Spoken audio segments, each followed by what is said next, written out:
Bonjour et bienvenue sur la chaîne de Nanto le Gobelin Noob. Aujourd'hui, donc les règles de base numéro 12 avec la partie de bataille numéro 11 de notre fascicule 11 évidemment. Donc dans nos règles, eh bien nous allons voir la dernière phase du tour du joueur, c'est-à-dire la phase de déroute. Autrement dit, nous allons éprouver ce que l'on appelle la bravoure. La bravoure, c'est en fait la capacité d'une unité à, on va dire, à accepter de perdre ou pas des unités, des figurines. Alors, cette phase de déroute, encore une fois, c'est la dernière phase du tour. On a vu les 5 premières, donc la phase de héros, la phase des mouvements, la phase de tir, de charge, de combat. Et donc là, après la phase de combat, on a la phase de déroute. La phase de déroute, il faut bien comprendre déjà qu'elle est exclusivement réservée aux unités qui comprennent plus d'une seule figurine. Ce que ça veut dire, c'est que l'empaleuse, par exemple, qui n'a qu'une seule figurine, qui est une unité mais qui n'a qu'une seule figurine, ne sera pas sujette à la déroute, évidemment.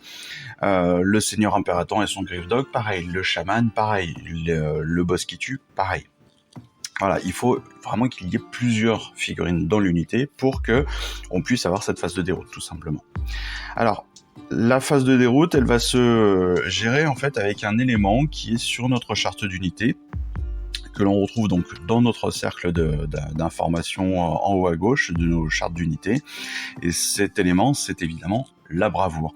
La bravoure, donc en fait, plus notre chiffre est élevé, plus le chiffre de la bravoure est élevé, et plus l'unité va être capable de supporter, de perdre des éléments pendant les combats.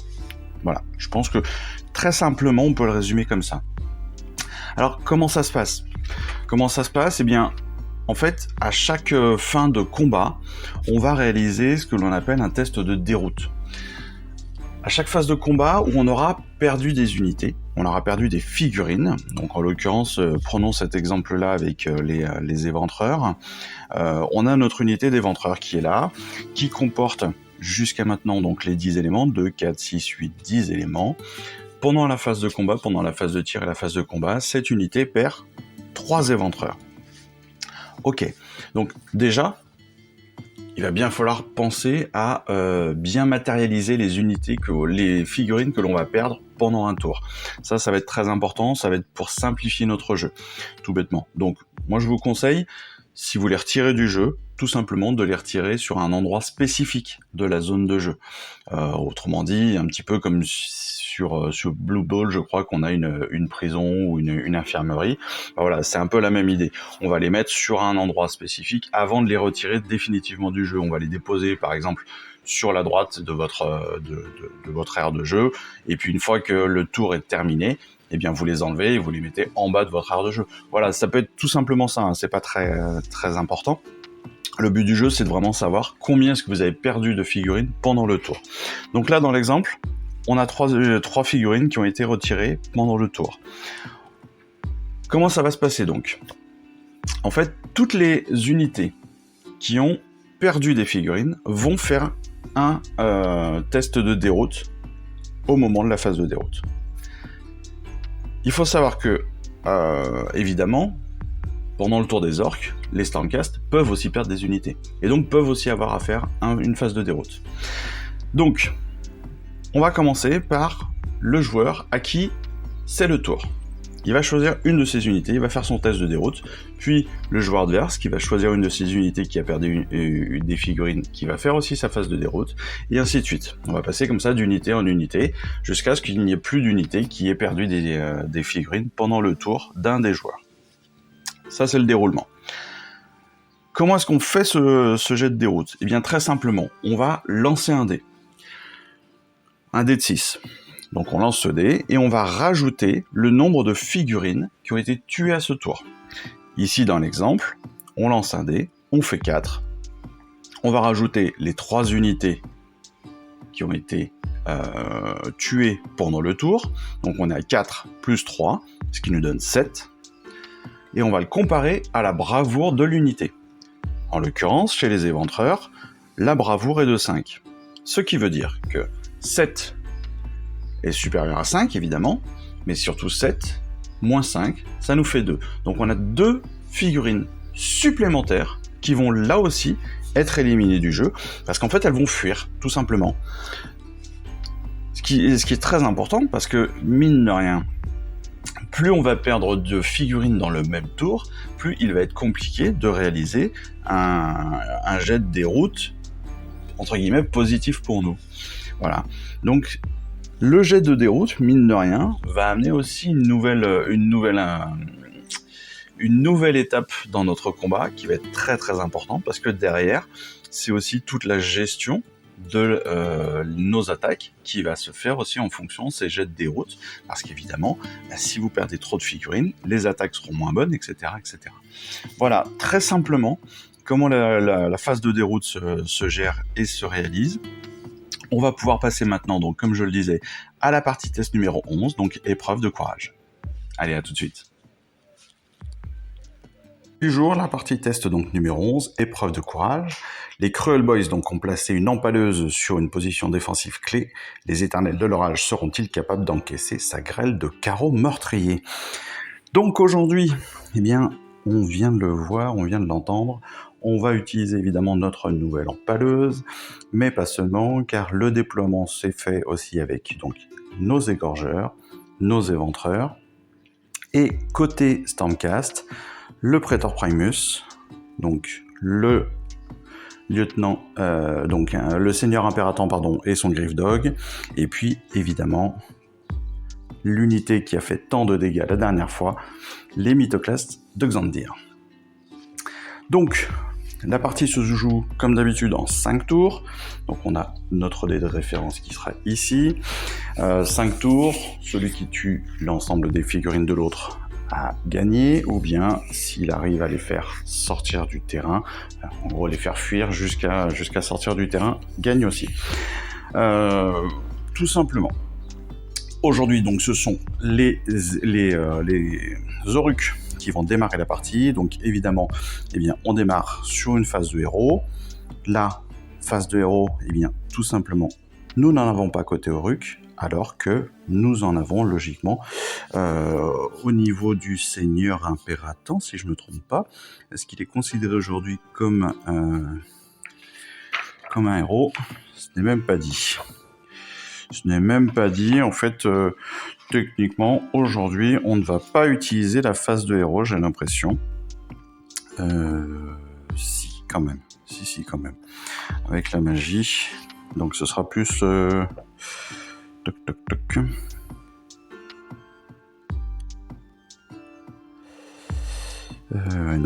Non, il n'y a pas de héros cette fois-ci. On va pas considérer que ce sont des héros. C'est assez étonnant. C'est assez étonnant parce que le seigneur impératant clairement est un héros et devrait avoir cette capacité-là. Bon, bien écoutez, pas de phase de héros cette fois-ci.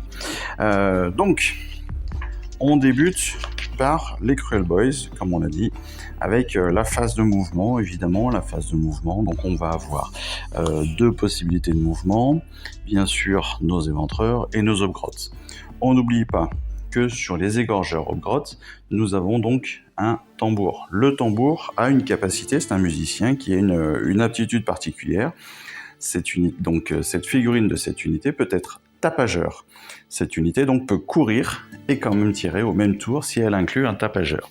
Autrement dit, tant que le tambour est là, les égorgeurs vont pouvoir à la fois donc se déplacer, mais donc courir, c'est-à-dire lancer un dé de 6 supplémentaire, et puis en plus de cela, ils vont aussi pouvoir attaquer malgré tout. Alors qu'on le sait, lorsque une unité court, normalement, ils ne peuvent pas attaquer. Donc, écoutez, on va en profiter justement de cette capacité. Donc on va lancer un dé pour savoir de combien les égorgeurs en effet vont pouvoir donc courir. Là, on est à 5. Ils ont un mouvement de 5 aussi, donc ils vont pouvoir courir de 10. Ils vont courir sur une distance de 10. Voilà. Donc on va évidemment déplacer l'ensemble de notre unité. encore une fois, de socle à socle. On n'oublie pas cette caractéristique-là, c'est très important.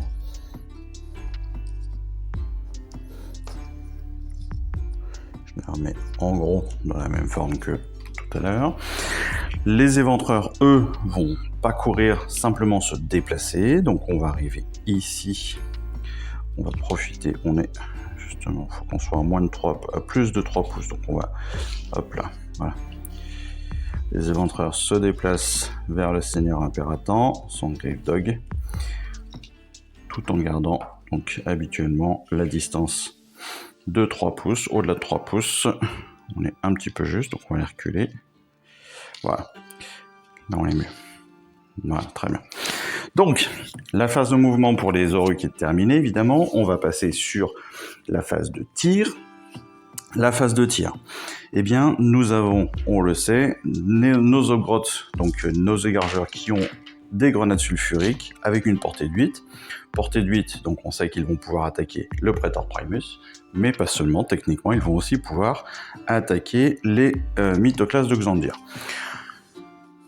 On va jouer la simplicité, étant donné qu'on est juste en face du Praetor Primus, on va lancer donc une attaque contre celui-ci. L'attaque, elle se fait, donc on le rappelle, avec un dé d'attaque par Oggrottes, de 4, 6, 8, 10.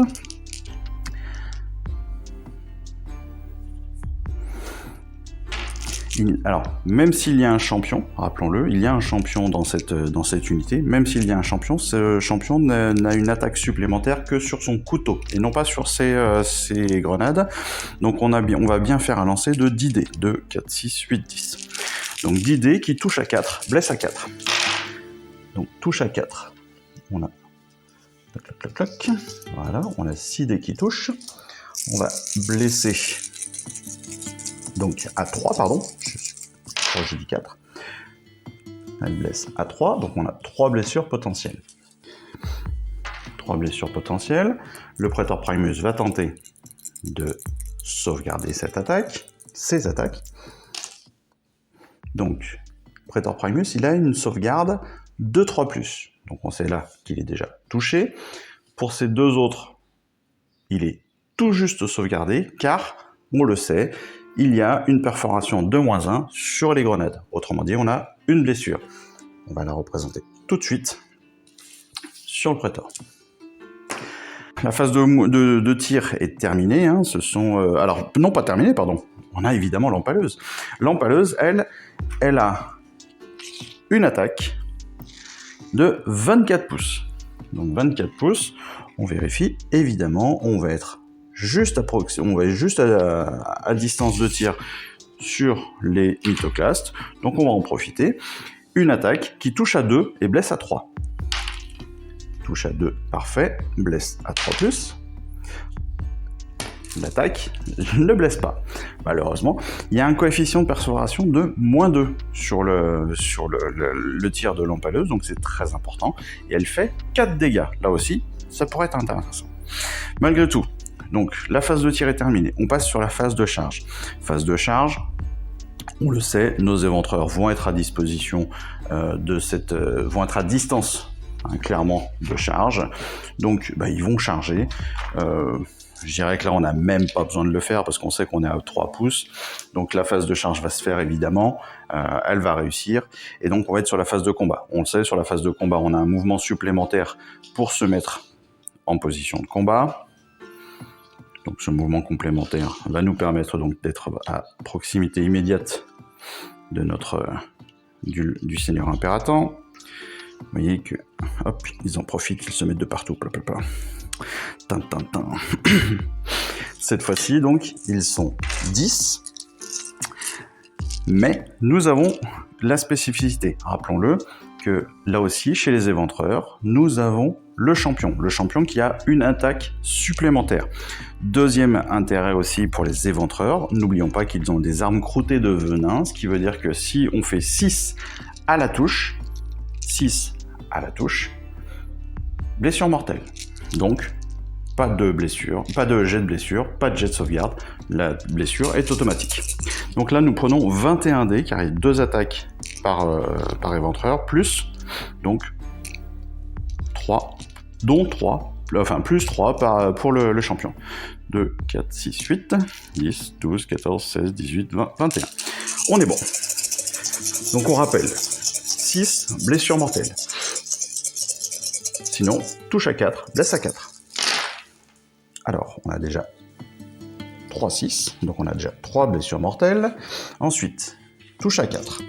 Donc on enlève tous les dés. On a mis 4 blessures mortelles. On enlève tous les dés inférieurs à 6. Voilà, donc là on est quand même sur une belle attaque. Hop, les dés inférieurs à 4 sont enlevés. Il reste 2, 4, 6, 8, 9 possibilités de blessure. Donc pour blesser, 4 plus. 4 plus. Il reste encore. Il y a 2, 4, 5 blessures.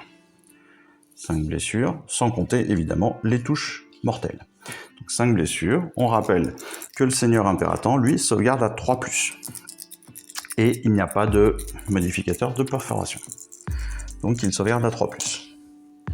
On a une blessure supplémentaire. Les autres sont sauvegardés. Donc nous avons 5 blessures directement infligées au Seigneur Impératant et à son Griffdog. Car rappelons-le, le Seigneur Impératant est accompagné de son compagnon, justement, et son compagnon est géré de la même façon que le Seigneur Impératant. Hop. Évidemment, comme nous étions en charge, tiens, c'est vrai que je ne les ai pas fait charger, c'est pas grave. C'est pas très grave. Le Seigneur Impératant va répondre. Le Seigneur Impératant, lui, a 2 attaques. D'abord, avec donc son marteau, il a 4 attaques personnelles. Son Griffdog a lui aussi 4 attaques. Donc, le Seigneur Impératant, 4 attaques, touche à 3, blesse à 3. 2 blessures. Je me suis trompé de dé, évidemment. 2 touches, pardon. Et une blessure. Donc, sauvegarde des éventreurs, qui font 3, qui ne sauvegardent pas de toute façon, car ils ont une sauvegarde à 5+, et sachant qu'en plus, on avait le coef de perforation du Seigneur Impératant. On a une figurine qui est écartée du jeu directement. Car, on le rappelle, le Seigneur Impératant fait 2 blessures. Enlève 2 points, fait 2 dégâts par blessure. On la garde de côté, car potentiellement, on va avoir même pas potentiellement, mais on va avoir un jet de déroute à faire. C'est au tour, donc, maintenant, de son Griffdog d'attaquer. Il a 4 attaques, donc 4 dés. Il touche à 3+, blesse à 4+. Touche à 3+, il fait donc 2 touches, je me suis encore trompé de dé, et il blesse à 4+. Il fait une blessure. Une blessure, pas de modificateur de perforation, les éventreurs, rappelons-le, sauvegarde à 5+. Et ils font 6. Ils font 6, l'attaque est sauvegardée, il n'y a pas de blessure. Le tour des Zoruks est terminé, en tout cas le tour d'attaque est terminé, on va faire la phase de déroute justement. La phase de déroute, on sait que on l'a appris donc cette semaine dans notre règle de base. On fait un lancer de dés, on rajoute le nombre de figurines qui ont été supprimées pendant ce tour. Si ce chiffre est supérieur à la bravoure, la différence entre ces 2 chiffres sera lui aussi enlevée du jeu. Donc, une figurine a été retirée, on lance le dé, plus 4. Donc 4 plus 1, 5. Les éventreurs ont une bravoure à 5. Il n'y a pas donc d'autre figurine qui sera retirée du jeu. On passe donc maintenant au tour des Stormcast, des éternels de l'orage. Pardon, j'essaie de faire en français et en anglais, c'est compliqué des fois. On est sur la phase de héros. La phase de héros, on l'a dit, on n'a pas les règles cette fois-ci pour la phase de héros. Il n'y a pas de de magie particulière qui soit indiquée dans nos chartes d'unité, donc on n'utilise pas cette capacité-là. Phase de mouvement. Phase de mouvement, on va avoir plusieurs possibilités évidemment. On a donc toutes nos unités Stormcast ont un déplacement de 5. Notre Lord Imperator est déjà en combat rapproché, donc déjà, lui, pas de mouvement. Les mythoclastes de Xandir, eux, ont une possibilité de faire un mouvement, soit en direction des égorgeurs, soit en direction des éventreurs.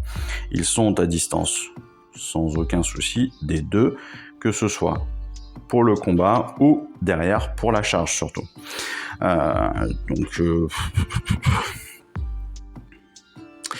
Je dirais que pour eux, les plus inquiétants sont clairement les éventreurs.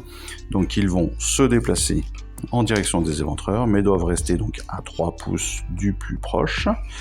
Donc ils vont s'avancer au maximum, voilà, de celui-ci, de ce dernier.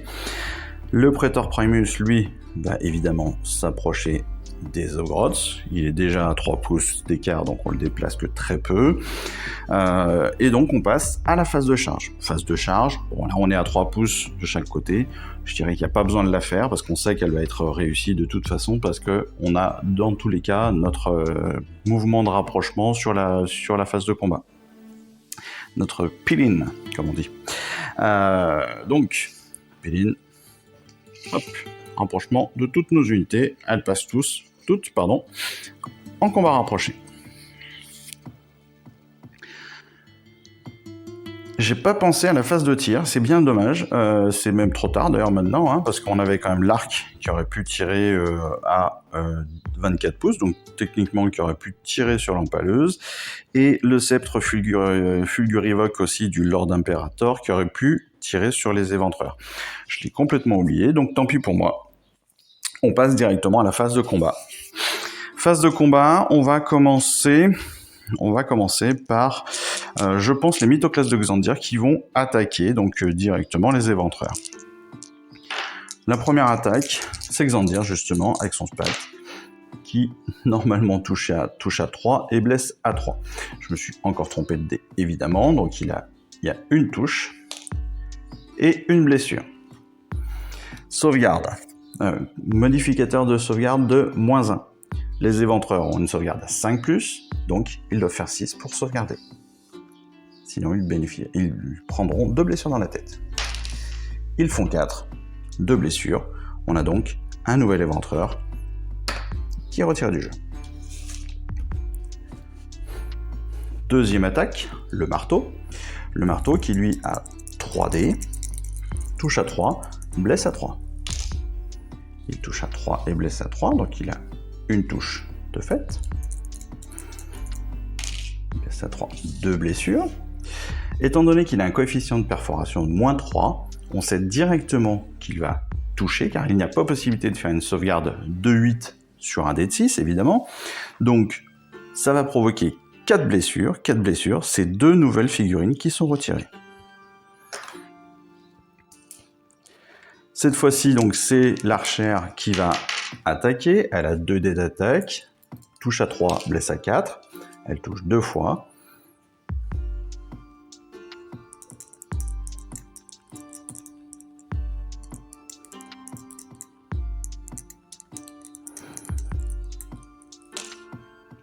Et blesse 2 fois. Il n'y a pas de coefficient de perforation. 6 et 6, les 2 attaques sont sauvegardées. Enfin, on est sur l'étervier. L'étervier, lui, il a 3 attaques, touche à 3, blesse à 4. Touche à 3, 3 attaques, pas de souci. Blesse à 4, il a 2 blessures. De la même façon, pas de modificateur de perforation, sauvegarde à 5. Les sauvegardes ne sont pas faites, on a 2 nouvelles blessures, donc un nouvel éventreur qui est éliminé de la partie. Vous avez vu que je les mets de côté pour bien comptabiliser le nombre d'éventreurs qui auront été supprimés pendant ce tour. On est maintenant évidemment au tour des éventreurs qui vont répondre, donc les quelques éventreurs qui restent, parce que maintenant ils ne sont plus que 5 qui vont répondre aux mythoclastes. Donc comme ils sont 5, 2, 4, 6, 10. Il y a encore donc le chef, donc on a 11 attaques. 11 touches, il touche à 4, blesse à 4. Touche à 4. Ils ont 3-6. Donc on a normalement 3 blessures mortelles.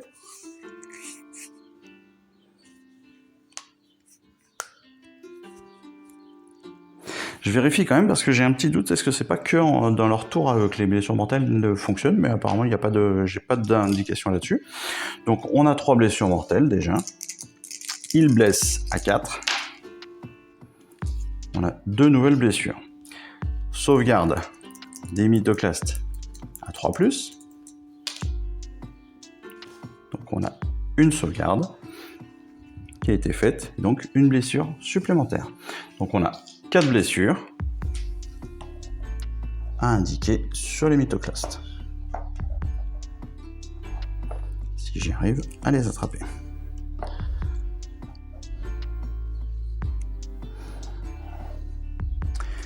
Sachant que chaque mythoclaste donc, a 5 blessures potentielles, aucune figurine n'est retirée du jeu pour l'instant.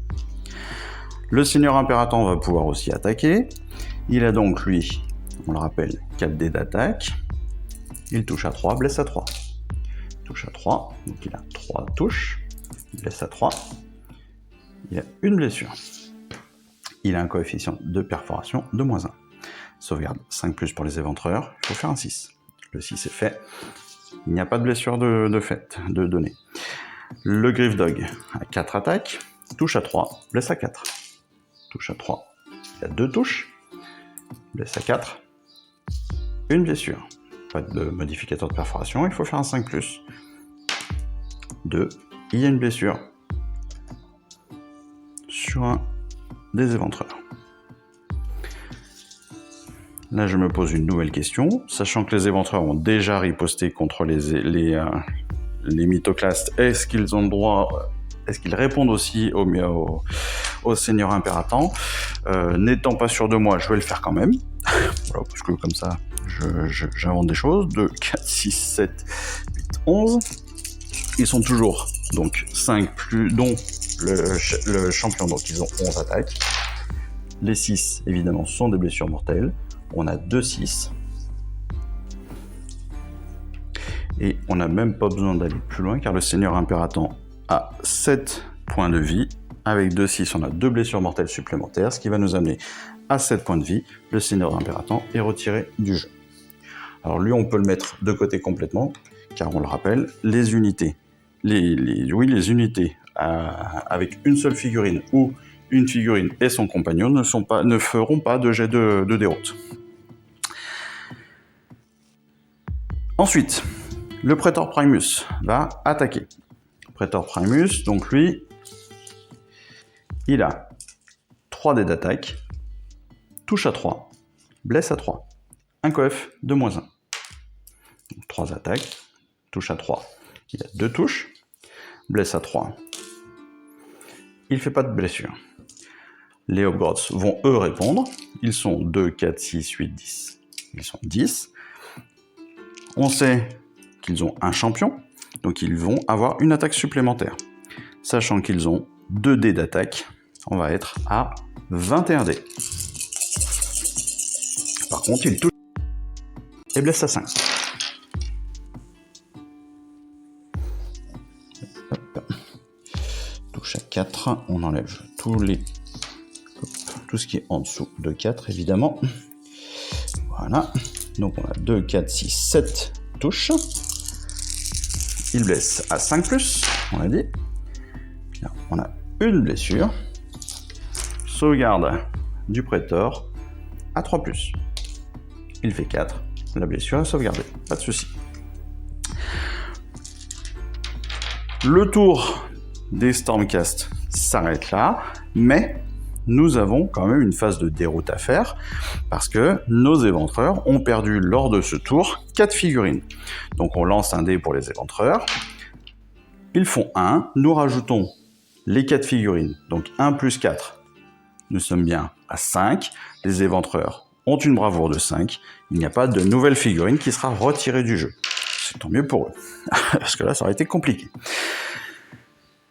On revient maintenant, donc le tour numéro 2, on revient sur les Cruel Boys. Les Cruel Boys vont donc démarrer par la phase du héros. On n'a pas de héros à faire démarrer, donc pas de souci. Phase de mouvement, on sait que il n'y a pas forcément pour l'instant d'intérêt à faire bouger notre empaleuse qui est à distance, qui est tranquille et qui va pouvoir tirer, elle, de loin. Nos éventreurs vont se rapprocher très clairement des mythoclastes pour tenter de blesser au corps à corps. Nos égorgeurs, évidemment, sont déjà en combat rapproché, donc tout va bien. Phase de tir. Nos égorgeurs vont pouvoir tirer, notre empaleuse va pouvoir tirer. Les égorgeurs, donc, ont un dé d'attaque par égorgeur. Donc on prend 10 dés, 2, 4, 6, 8, 9, 10. Avec leur grenade, il touche à 4 et blesse à 3. Touche à 4. Tac, tac, tac, tac. On a donc 5 touches, pardon. Il blesse à 3. Ils ont un coef de -1. Touche à 3, on a 3 blessures. Donc, tentative de sauvegarde. La sauvegarde du prétor est à 3+. Il fait 1. Le 6 sauvegarde. Le 3 pourrait sauvegarder, mais il y a une coef de -1, une perforation de -1, donc il y a bien 2 blessures. Ces 2 blessures, donc, on les matérialise tout de suite. Ainsi. Ensuite, c'est au tour maintenant de l'empaleuse qui va pouvoir tirer donc de son coin là-bas. Elle a une attaque, touche à 2, blesse à 3. Elle va tirer donc... attendez... Donc j'y pense, le Prétor Primus a 3 blessures. Il a 3 points de vie. Il est donc retiré du jeu. Là aussi, c'est une figurine unique dans son unité, donc il n'y aura pas de jet de déroute à faire. Les mythoclastes donc vont être attaqués par l'empaleuse. Voilà, c'est pour faire joli ça. Donc, un lancer de dés, elle touche à 2, blesse à 3. Elle touche à 3 donc, maintenant elle blesse à 3, elle fait 2 bien évidemment, elle rate de nouveau son tir.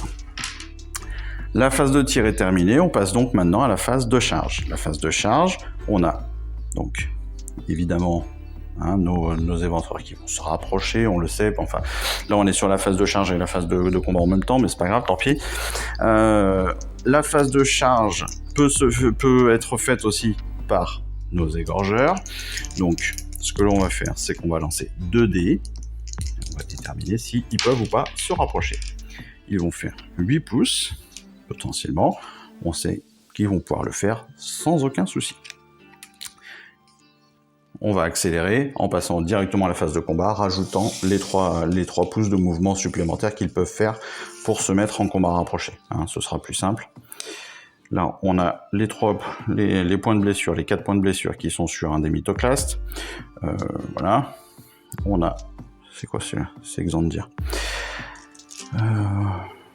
Ouais. Et donc, on va passer maintenant à la phase de combat. Phase de combat, on démarre, évidemment. On va démarrer par les éventreurs.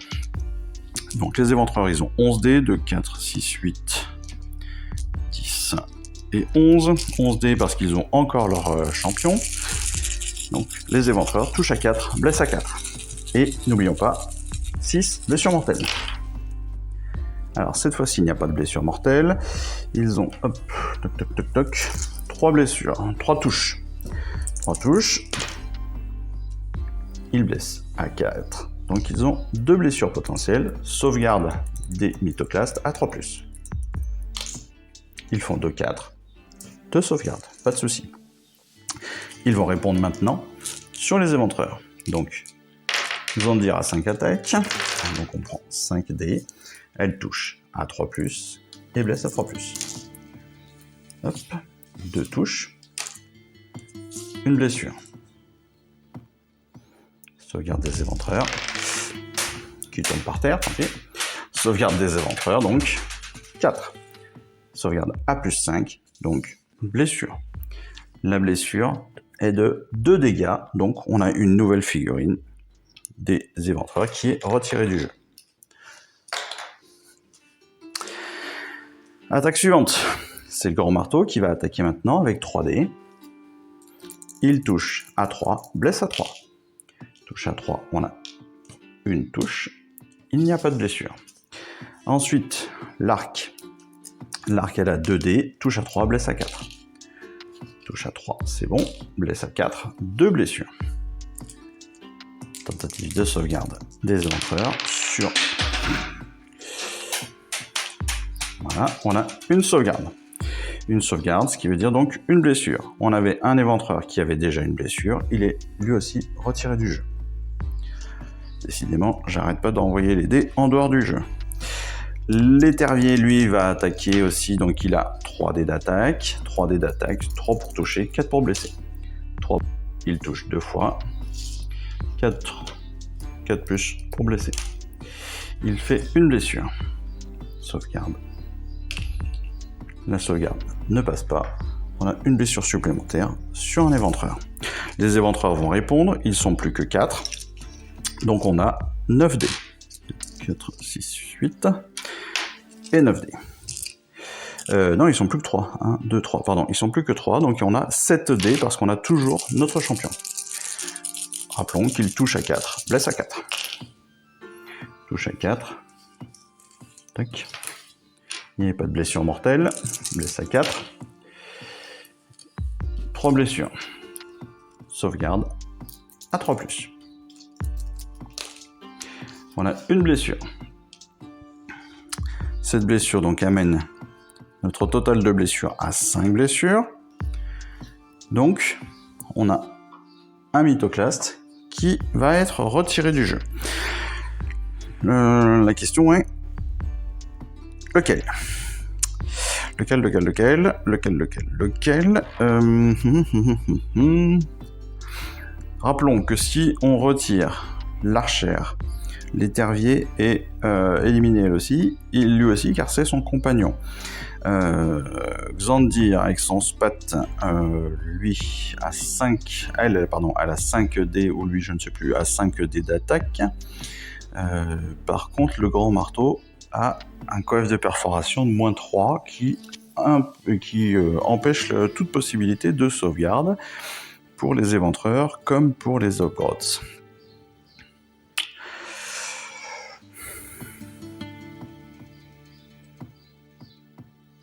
Je pense qu'à ce stade-là, je vais tenter de retirer juste l'archère, parce que je pense que c'est la moins efficace au corps à corps, et aujourd'hui, là, on est beaucoup sur du corps à corps, même si on a l'empaleuse au loin, et qu'on aurait pu tirer avec l'arc dessus. Chose que j'ai toujours pas fait d'ailleurs, j'aurais pu encore une fois attaquer là, mais j'y ai toujours pas pensé, je suis débile. Mais ce n'est pas grave. Donc, c'est pas grave. Nos mythoclastes ont attaqué les éventreurs. Nos Obgoths sont aussi en combat rapproché, donc ils vont aussi pouvoir attaquer. Ils ont 2 attaques chacun, ils sont 10. Donc on va avoir 20 dés, plus 1 pour notre champion. Donc je vais recompter mes dés. 2, 4, 6, 8, 10, 12, 14, 16, 18, 19, 21.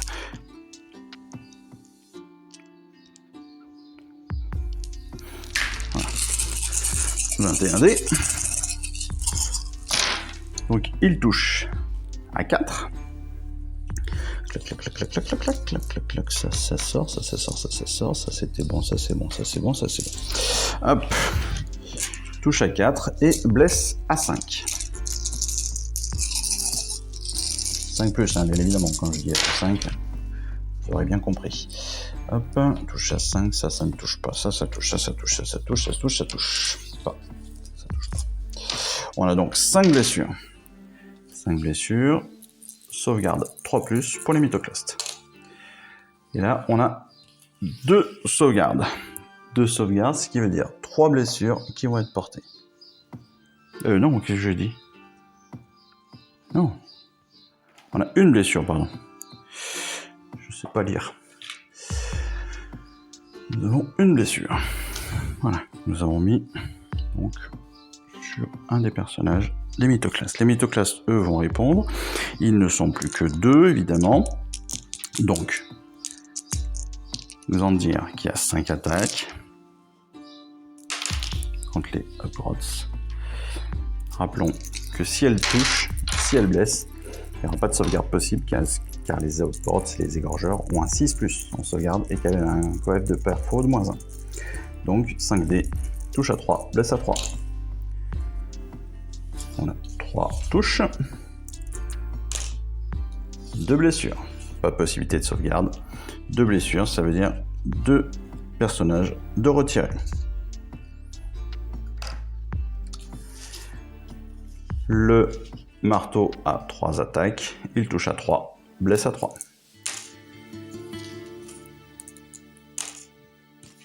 Une blessure. Là aussi, pas possibilité de sauvegarder.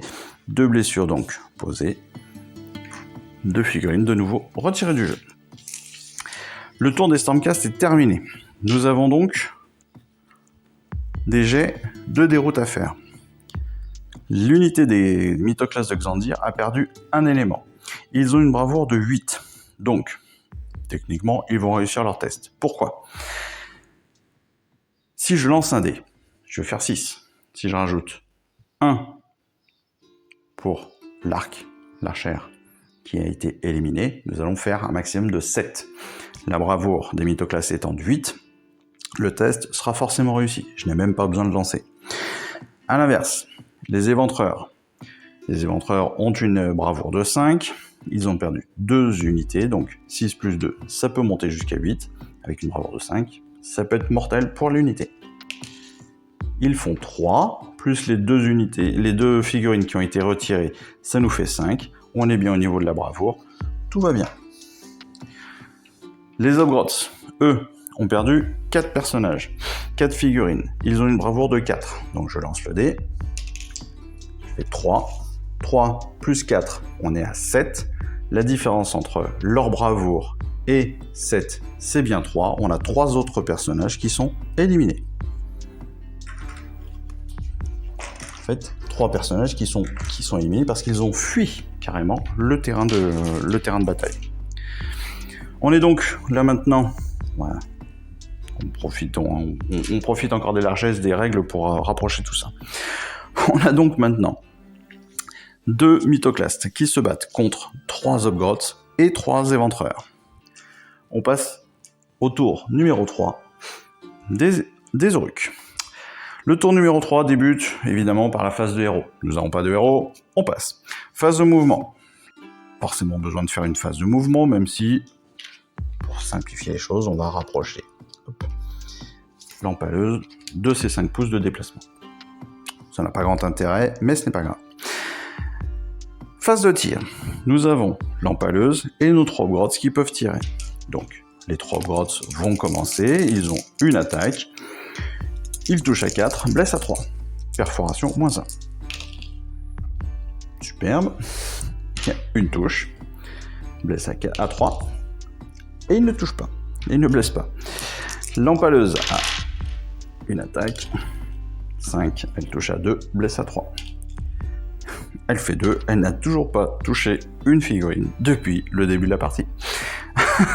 Ce qui est quand même magique. On a fini notre phase de tir. On est sur la phase de charge. La phase de charge, évidemment, ne se fait pas dans ce tour-là parce qu'on est déjà en combat rapproché. On passe donc à la phase de combat. Phase de combat, on va débuter donc par nos éventreurs qui sont les plus puissants, 2, 4, 6, 7.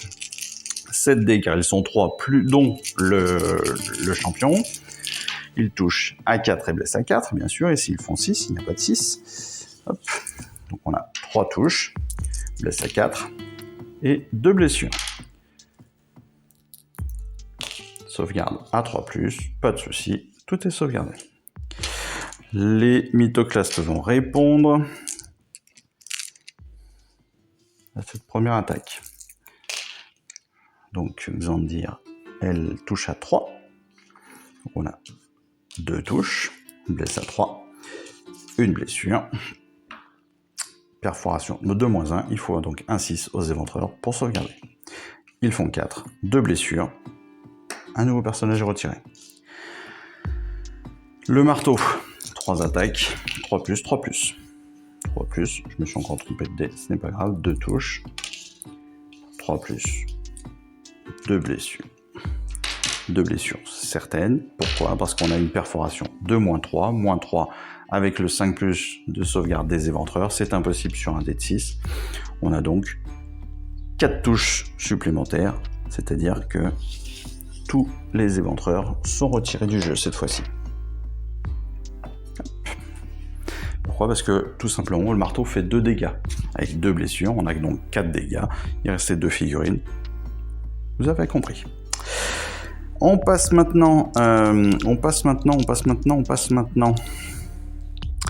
aux Zobgrots qui vont attaquer. Ils sont donc 3 eux aussi, de 4, 6, 7. De 4, 6, 7. 7 dés parce qu'il y a encore le champion. 7 dés, touche à 4, blesse à 5. Touche à 4, blesse à 5. On a 3 attaques qui touchent.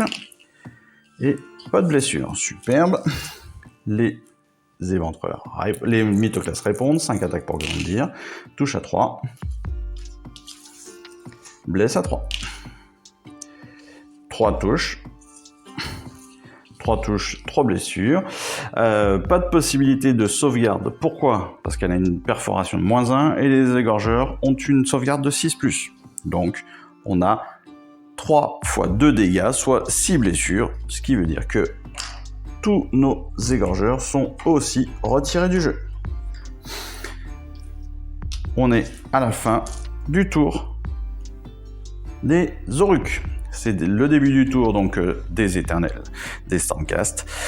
Cette fois-ci donc les Stormcast vont devoir se déplacer pour essayer d'attaquer l'empaleuse. Donc nous sommes à... ils ont 5 de déplacement. On va les déplacer donc de 5. Tac, voilà. Ils ont toujours cette blessure qui traîne derrière eux. On passe donc phase de tir. Ils n'ont pas d'arme de jet, pas de problème. Phase de charge. Ils vont pouvoir tenter de charger. Évidemment, on va quand même vérifier rapidement. Ils pourraient réussir s'ils font un 12. Entre 10 et 12. Ils font 2. La phase de charge serait ratée. Donc, les mouvements s'arrêtent. Pas de phase de charge, pas de phase de combat évidemment. Pas de phase de déroute. Ils n'ont pas perdu d'unité à ce tour-ci. Il n'y a pas non plus, évidemment, d'autres éléments. Donc, le tour des Stormcast s'arrête là. On passe au 4e tour. 4e tour des Zoruks. Les Zoruks, donc, de façon très intelligente, l'empaleuse va reculer. Elle avait avancé de 5 pouces, elle va reculer de 5 pouces. N'est-ce pas? Pourquoi est-ce qu'elle fait ça? Tout simplement parce que ça lui laisse une possibilité de se sauver. On ne sait jamais. On ne sait jamais. Donc, l'empaleuse a une attaque, touche à 2, blesse à 3. Peut-être elle touche. Est-ce qu'elle va blesser cette fois-ci? Et elle blesse. Wouhou! Nous avons une sauvegarde à faire. Donc la sauvegarde est de 3+ pour les mythoclastes, sachant qu'il y a une coef de perfo de -2. Ils font 4, donc 3 plus les 2 de perforation négative. Il aurait fallu faire un 5 pour que ce soit sauvegardé. Il y a donc 4 blessures. 4 blessures, ce qui veut dire que notre personnage-là est éliminé du jeu.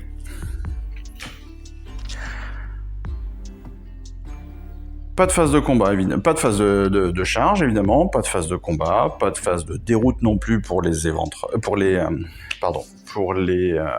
l'empaleuse. Par contre, les mythoclastes, eux, vont faire un jet de bravoure, sachant qu'ils ont perdu une figurine, qu'ils ont une bravoure de 8, on ne pourra pas faire pire. Donc, même si on faisait un 6, ça ferait 6 plus 1, 7, une bravoure de 8, le jet serait forcément réussi. On passe donc au tour des Stormcast.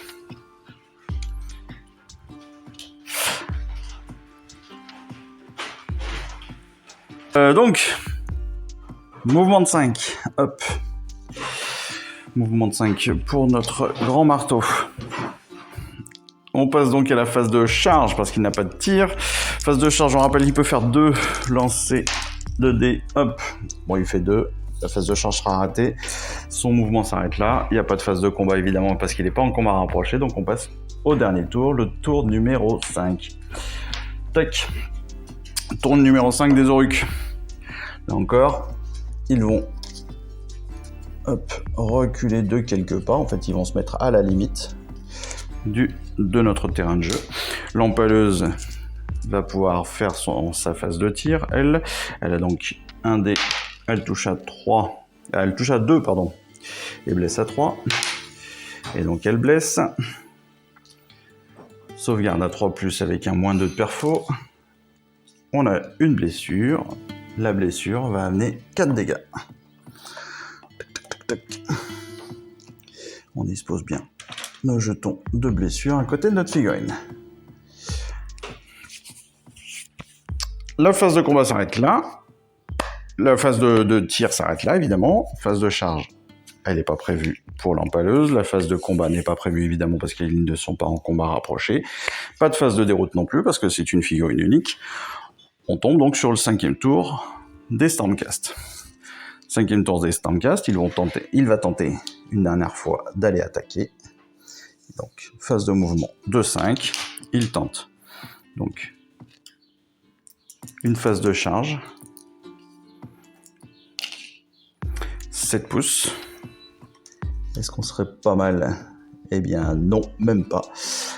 Pourquoi non, même pas? Parce que comme vous le voyez, on est à 7 pouces ici, et en fait le 10 pouces, même s'il pouvait se rapprocher pendant la phase de combat avec le peel-in et donc les 3 pouces supplémentaires, il sera à plus d'un demi-pouce donc de la figurine adverse, et ne pourrait même pas l'attaquer en phase de combat.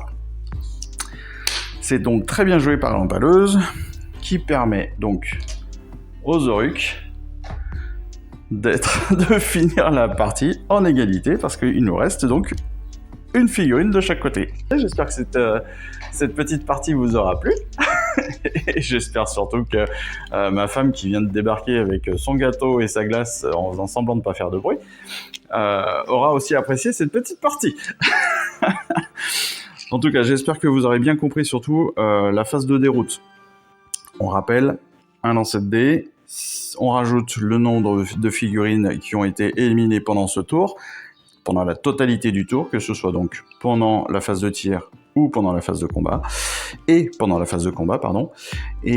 donc on rajoute ces 2 éléments-là. Si c'est supérieur à la bravoure présente sur notre charte d'unité, on élimine autant de figurines supplémentaires. Voilà, donc vous voyez que c'est quand même très très simple. Ça se rajoute à l'ensemble de nos règles que l'on connaît déjà. Donc on avance encore une fois petit à petit, et puis tout ça va bien, tranquille. Allez, en tout cas, voilà, c'est tout pour aujourd'hui. Moi, je vous remercie, puis je vous souhaite une excellente fin de journée. Si je cassais pas tout, ce sera encore mieux. Et je vous dis à très vite. Ciao. Je vous remercie d'avoir suivi cette vidéo. Si ça vous a plu, eh bien abonnez-vous, lâchez un petit like et un commentaire, et suivez-moi sur Instagram où je poste régulièrement des photos de mes dernières réalisations et dernières peintures. Et puis comme il est maintenant de tradition sur la chaîne, je vous souhaite une excellente fin de journée, et surtout, lisez bien, collectionnez bien, assemblez bien, peignez bien et jouez bien. Allez, je vous embrasse et puis je vous dis à très vite. Allez, ciao, bye bye.